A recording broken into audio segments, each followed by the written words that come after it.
Hello there, and welcome back to this week's edition of Ask Ron, where Mr. Ron Legrand here answers all of our Gold Club members' questions. How are you doing today, Ron? I'm really good today. Beautiful weather here in Jacksonville, Florida. Problem is it's 100 degrees. Yeah, it's a little toasty out there. That's for sure. How did your recording with Jay go? It went good. We just got through recording a webinar with Jay Connor for all of you that are listening. And here we come back here and talk to Luke. Awesome. Busy today. Do want to give you guys a heads up. This is a benefit for our Gold Club members. So if you're not a Gold Club member, how can you become one, Ron? You go to ronsgoldclub.com and sign up. You got 3 choices. None of them put you under any obligation. You can quit anytime you want, but it's an amazing amount of information you get. And one of the levels even comes with 25 hours of virtual assistant service. So go to ronsgoldclub.com and check it out. Awesome. And as soon as you guys are members, you'll be able to ask questions in the Ask Ron forum. If you already are a member and you have a question come up, don't hesitate to put it down in there. We're more than happy to get them answered for you. So we will go ahead and get started. First one this week comes from Chris Weeks. He says, Ron, at the Quick Start event, you showed us wording to eliminate the late fee from the last payment or balloon payment from seller financing. Could you spell that out for me? Yeah, let's say you got a 5-year balloon. That's 60 months. So your contract should say that the payments will go on for 59 months because the 60th month, the entire principal balance is due. Okay? So you late payments are whether you let your attorney put them in the note or not. When I'm giving a seller a note, I make sure they don't put any late payments in it. But if you don't, they'll use a standard late fee, which is something like 4% after 10 days or 15 days or something like that. I just leave it out of the note. Make sure you leave it out of the note and there are no late fees. Now that last one, if you make that last 60th payment and you're late, and you have late fees in your note, they're going to charge you that full amount on that last payment if you're late. So when I were to sell it with owner financing, I put a 10% late penalty in it. And if it ain't in my office by the end of the day on the 60th month, I enforce that late penalty. They'd be kind of shocked, wouldn't they, when they find out they owe 600 or however many, what is 10% is of the note that they didn't know they were going to owe. But I found this out because an attorney did that to me one time who I used as a private lender. He educated me the hard way. I paid a big old late fee on that last payment. Most attorneys don't even think about it that way, but you never know. All right, perfect. Next up comes from Tony and Angie Stewart over in Ohio. They said, hey, Ron, a tax expert just spoke at our local RIA meeting about the Augusta Rule, where the IRS code grants an individual an ability to pay rent on their home for less than 15 days per year without reporting that income or paying tax on it. According to him, we can use it to hold legitimate business meetings in our home for a fee to our LLCs. When done right, the business gains a legitimate tax deduction while the homeowner gains the money tax-free. How should we use this for the 4 LLCs with multiple meetings throughout the year for each LLC, or how would you do it? Just remember, you might be able to charge off that meeting, but yeah, I'm telling you right now, you better not go down that crooked road because you don't know what the IRS, I've heard of that before incidentally, but charging off part of your home expenses to hold a meeting in it, could raise the ire of the IRS, and B, you don't gain anything. If you want to charge it off, you can charge it off, but it don't need to be in an LLC. I mean, you could take it on your personal tax return, or you could have your LLC. Either way, the same amount of taxes are going to get paid because your LLC don't pay taxes.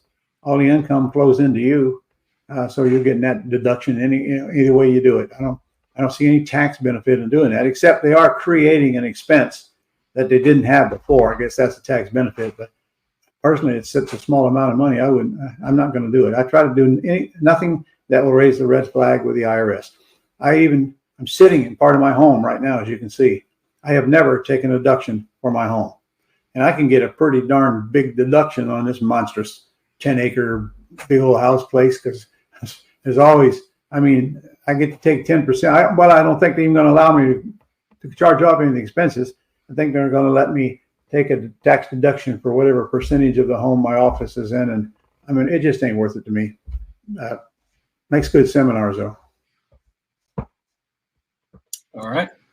Next up, do you know if land trusts are available in Canada? No, they're not. You have to use LLCs. All right.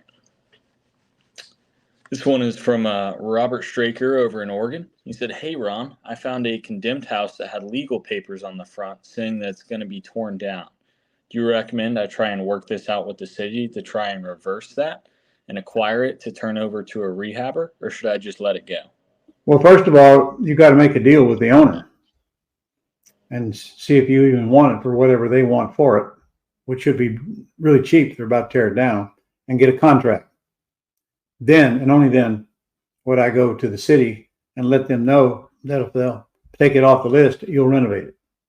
And they probably will give you time to do that, because the last thing they want is a house.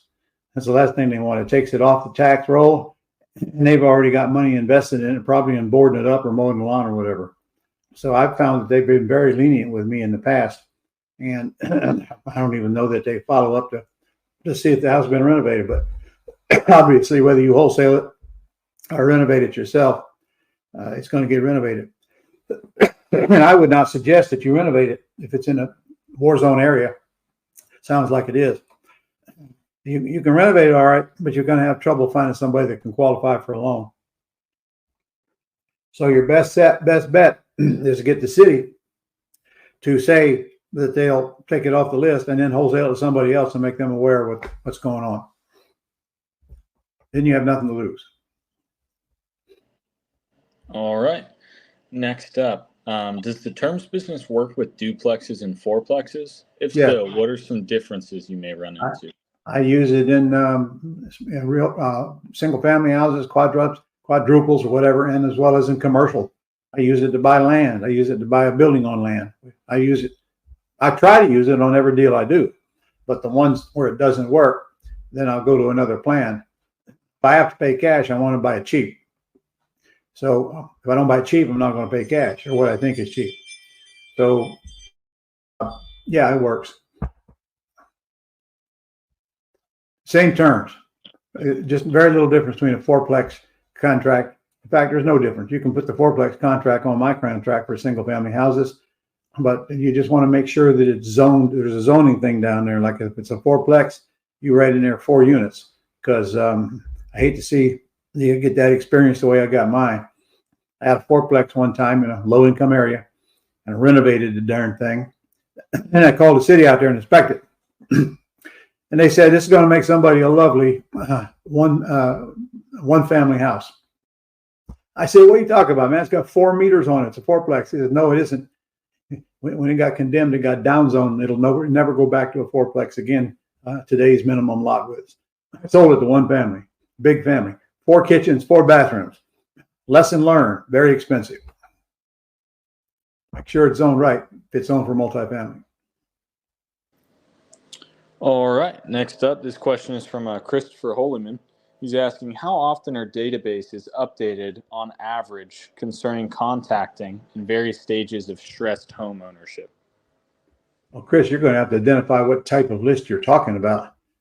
If it's a foreclosure list, they're updated.